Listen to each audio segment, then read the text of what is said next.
very much, sir, and we welcome to you in the School of Inspired Leadership.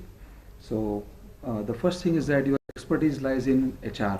So, having experience of about 2 decades, so can you just sail us through the journey of how HR evolved when you started in 1989 from Crompton Greaves to Philips? So, how HR has evolved and how does it relate to decision making in any business situations? Sure. So, instead of trying to answer and say, how it evolved in different companies, I would just like to give you how it has evolved as a function itself over the past 2 decades. Okay. Yes.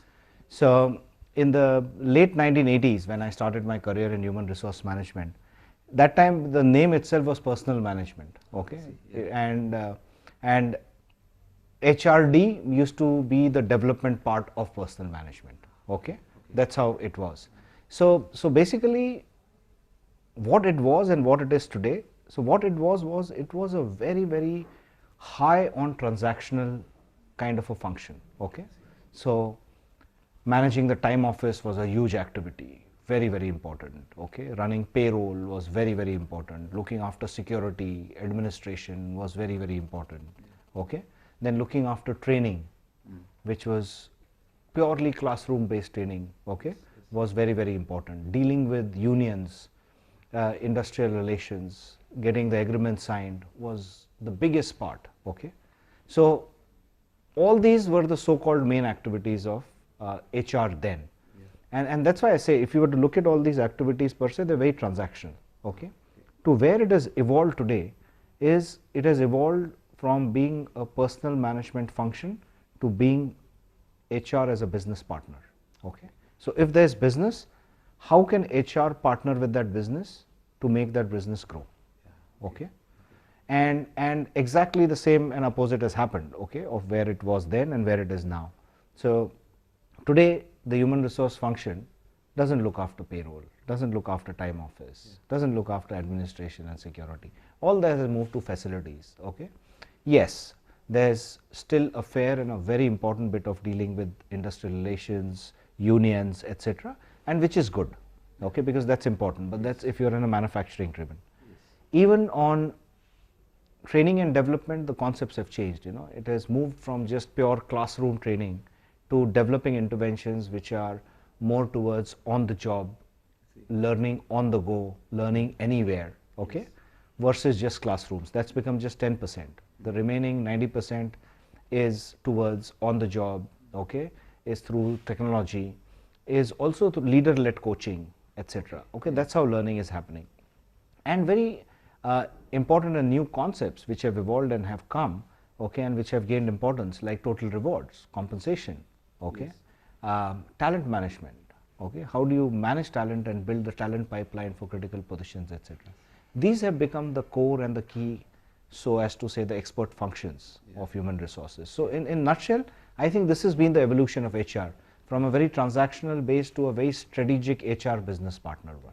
Yeah. So now I think what we understood is that HR has come very much closer to when it comes to strategic business decision making. Yes. Okay.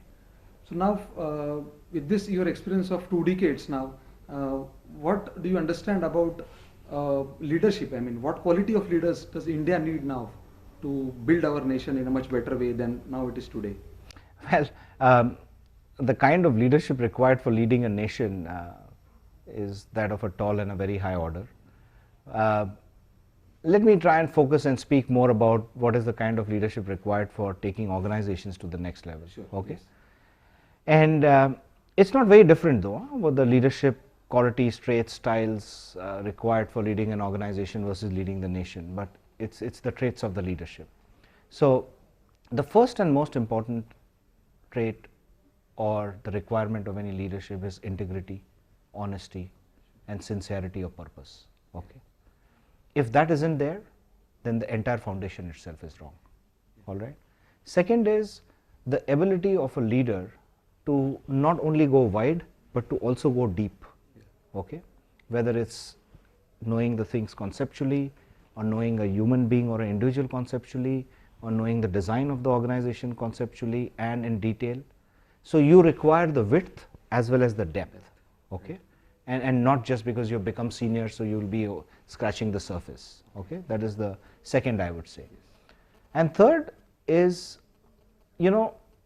it's that whole debate about being operational and strategic. Okay, I don't think so there's a debate. Okay, any leader has to keep flexing between being operational and being strategic. Okay, because you have to be strategic in terms of trying to create a vision and a mission which is very compelling, which is shared, and you drive the organization. But once you create the strategy, the operational part is nothing but the execution of that strategy. So it's again very, very important. So that balance, striking that balance between being execution focused and being strategic is extremely important. These three, in my opinion, are the top ones. There are many others: understanding your customer, understanding your employee, building a product brand, building an employer brand. Okay, so these are understanding the business. There are various others, and that list is not exhaustive. But I just told you what are the top three. So what kind of leadership style do you follow in your organization? Or is there any specific style, or it's situational kind of leadership do you follow? Yeah, so it's a good question. Okay, one keeps introspecting and finding out, what's the kind of a leadership style do I have, what is the kind of a leadership style that will work, and what is the kind of a leadership style that people expect. Okay, as you rightly said, in most cases it is situational. Okay, so situational leadership is a concept and a topic all by itself. But to make it simple, let me explain. Okay, when you are dealing with human beings, or when there's anything that is regarding human beings, sensitivity, respect towards the human being is of paramount importance. Okay, irrespective of the pressures you have, irrespective of the targets you have, whatever. But if you don't have sensitivity and respect towards human beings, I don't think so you will be successful as a leader. Okay, that's one. Second, as I had said earlier, showing integrity, honesty, and sincerity of purpose in everything you do. And third, most important, is it's not what you do, but it's what you deliver. Okay, so the two important things which have become is what you deliver and how you deliver, and there's 50% weightage to both. Okay, so that's what I focus on personally. That's what I try to keep checking myself and try to keep myself better and becoming better at. So yeah.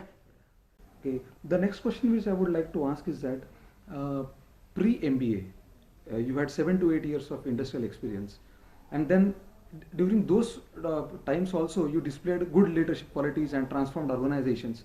And then post MBA also, I think you are scaling it much higher now. So what are the qualities which you think you had inherited before MBA and after MBA? So you see, leadership per se before MBA, after MBA, I have never looked at it like that. Okay, MBA or any other education is education. Okay, it helps you to broaden your mind. It helps you to become more knowledgeable. It helps you to become more competent and capable in certain aspects which you didn't have before you had the formal education. While as your temperament, your style, your values, they pretty much remain the same. Okay, but a lot of it gets sharpened, a lot of it gets refocused by going to good business schools, like say for example SOIL. Okay, like the amount of importance that I'm told that Anil Sachdev and his team place on students developing a very sound value system. I think that's of value. Okay, so that's the way I have looked at it. Okay, so the next question is, what does inspired leadership mean to you? Well, inspired leadership or inspirational leadership, whichever way you want to call it, is where you put the organization and the people first before you. Okay, it is something where you not only make a compelling and a very inspiring vision, but you have the ability and the capability of getting that vision shared by the organization and everyone working for that organization. Okay, that to me is inspirational leadership. Okay, inspirational leadership is more than walking the talk, is more than leading by example. Okay, inspirational leadership is all about energy. It's all about the passion that you exhibit for a cause. It's about making sure that that same energy and passion is shared, okay, by all in working towards achieving a common goal. I think these are some of the traits of inspirational leaders, all right? So you had your experience in different industries like consumer, healthcare, and now you are into Philips Electronics. So did you find any difference while managing the teams in different industry sectors, or any different experiences you have?